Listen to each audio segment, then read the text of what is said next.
भूतों की नगरी में आपका स्वागत है।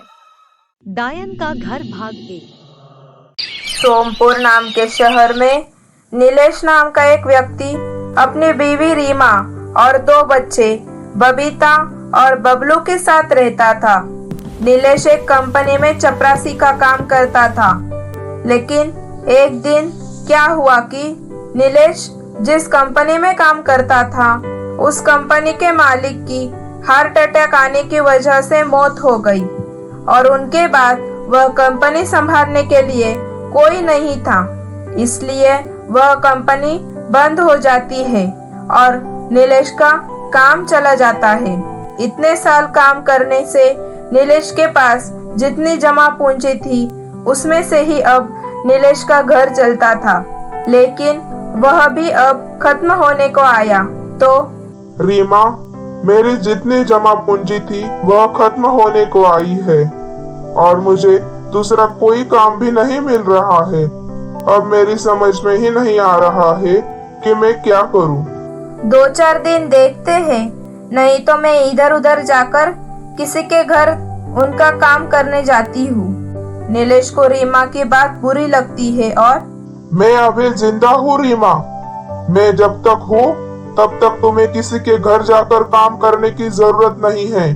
फिर से ऐसी बात की तुमने तो मुझसे बुरा कोई नहीं होगा रीमा, यह बात याद रखना। ठीक है जी, मुझे माफ कीजिए, आगे से ऐसा नहीं होगा। रीमा और नीलेश की पड़ोस में एक औरत अपने बेटे और बहू के साथ रहती थी।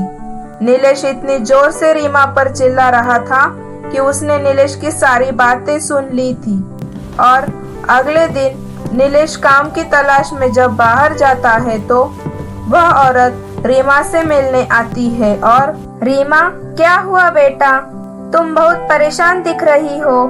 कुछ नहीं चाची। रीमा, मैंने कल नीलेश की सब बातें सुन ली है। मैं तुम्हें एक बात कहने आई हूँ, अगर तुम्हें मंजूर होगी तो देखो। हाँ चाची, कहिए ना। रीमा, हमारे गांव में हमारा एक पुश्तैनी घर है जो बहुत सालों से खाली पड़ा है। अगर नीलेश को यहाँ नौकरी नहीं मिल रही और तुम्हें यहाँ का किराया देने को भी दिक्कत हो रही है तो तुम लोग हमारे पुराने घर में जाकर रह सकते हो और वहाँ पर हमारी एक फैक्ट्री है, वहाँ पर नीलेश को काम भी लगवा देती हूँ और वहाँ के स्कूल में मेरी पहचान से बच्चों की स्कूल का दाखिला भी करवाती हूँ। ठीक है चाची, मैं इनसे बात करके आपको बताती हूँ। शाम को उदास चेहरे से नीलेश घर आता है तो सुनिए, आज सुबह पड़ोस वाली चाची आई थी। उन्होंने कहा कि फिर रीमा सारी बातें नीलेश को बता देती है और अरे रीमा, यह तो बहुत अच्छा हुआ। जाओ चाची को कहो कि हम कल ही गांव में रहने के लिए जाएंगे और उनसे उस घर की चाबी लेकर आना। हाँ जी, ठीक है, जाती हूँ। फिर रीमा जाकर चाची को बताकर उनसे चाबी लेकर आती है और अगली सुबह ही नीलेश अपने परिवार के साथ गांव की ओर चला जाता है और गांव पहुँचते पहुँचते उन्हें दोपहर हो जाती है। फिर रास्ते में एक औरत दिखती है। फिर रीमा उसे घर का पता पूछती है तो वह औरत कहती है कि अरे बहन, क्यों अपने पैर पर कुल्हाड़ी मार रही हो? क्यों बहन जी, क्या हुआ? अरे बहन, मैंने सुना है कि वह घर बहुत दिन से बंद पड़ा हुआ है और तो और उस घर पर एक चुड़ैल का साया है और तुम लोग वहाँ पर रहने के लिए आए हो। आपको पता है क्या यह घर कहाँ पर है? आप हमें रास्ता बता दीजिए। ठीक है। फिर वह औरत उस घर का रास्ता बता देती है और चली जाती है। नीलेश भी अपने परिवार के साथ उस घर की तरफ जाता है।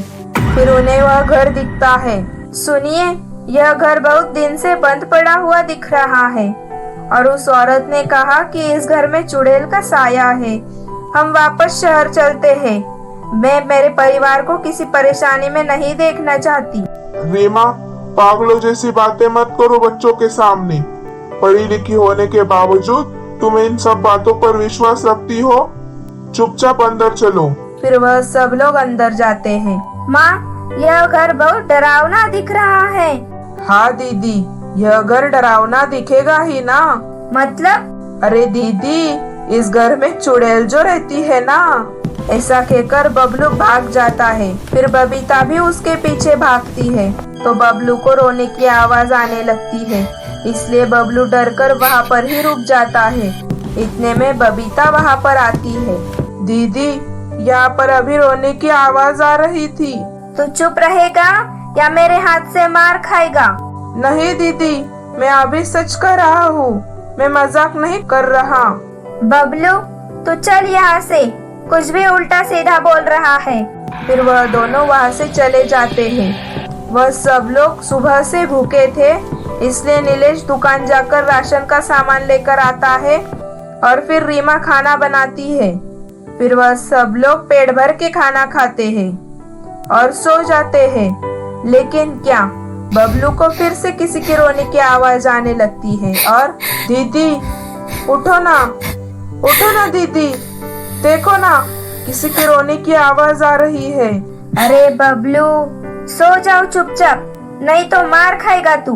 फिर बबलू अपने माता पिता के पास जाता है। माँ, पापा, उठिए ना। क्या हुआ बबलू बेटा? माँ, पापा, मुझे हमारे कमरे के इधर किसी के रोने की आवाज आ रही है। बेटा, तुम्हें बुरा सपना आया होगा। हम नए घर में आए हैं ना, इस वजह से तुम्हें ऐसा सपना आया होगा। बेटा, सो जाओ, जाके जाओ। सुनिए, बबलू इतना कह रहा है ना, तो देखते हैं ना हम दोनों जाकर। अरे रीमा, कुछ नहीं है, यह सब इसका सपना था और कुछ नहीं।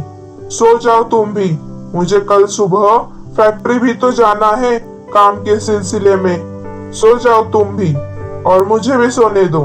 और बबलू बेटा, तुम भी जाओ और जाकर सो जाओ। बबलू डर डर कर अपने कमरे में जाकर लेटता है, लेकिन डर के मारे उसे नींद ही नहीं आ रही थी। अगली रात फिर से ऐसा ही होता है, लेकिन आज यह आवाज बबीता को भी सुनाई देती है। फिर वह दोनों डर के मारे चुपचाप बैठ जाते हैं।